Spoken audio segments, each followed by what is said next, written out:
Sumagi na ba sa isip mo kung saan kumukuha ng tubig ang libu-libong pasahero at crew sa isang napakalaking cruise ship?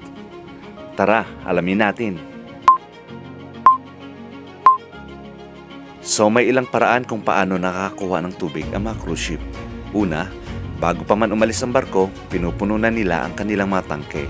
Ito ang pangunahing supply at karaniwang sariwa at malinis na tubig mula sa port. Parang nag-i-stack up lang sila bagong pumalaot. Pero paano naman kung nasa gitna na sila ng karagatan at paubos na ang tubig sa tangke? Hindi naman sila pwedeng tumawag ng water truck, di ba? Dito na magaganap ang magic. Gumagamit ang barko ng special process na tinatawag na desalination. Kinukuha nila ang tubig dagat at inaalis ang alat at iba pang dumi para gawin itong inuming tubig. May dalawang pangunahing paraan para gawin ito. Ang una ay evaporation at condensation.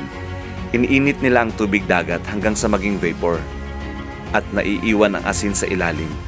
Pagkatapos, pinalalamig nila ang singaw para maging puro at sariwang tubig muli. Ang pangalawang paraan ay ang reverse osmosis. Medyo mas technical ito, pero isipin mo na lang na parang isang napakapinong filter. Pinapadaan ng barko ang tubig dagat sa isang special na membrane na hinahayaang dumaan ang mga water molecules pero hinaharangan ng asin at iba pang dissolved particles. And so, sa madaling salita, nagsisimulang maglayag ang mga cruise ship na puno ang tangke ng malinis na tubig mula sa port. At meron din silang kakayahang gumawa ng sarili nilang sariwang tubig mula sa karagatan habang naglalayag sila. Ang galing, di ba? Ngayon alam mo na, share mo na rin para malaman pa ng iba.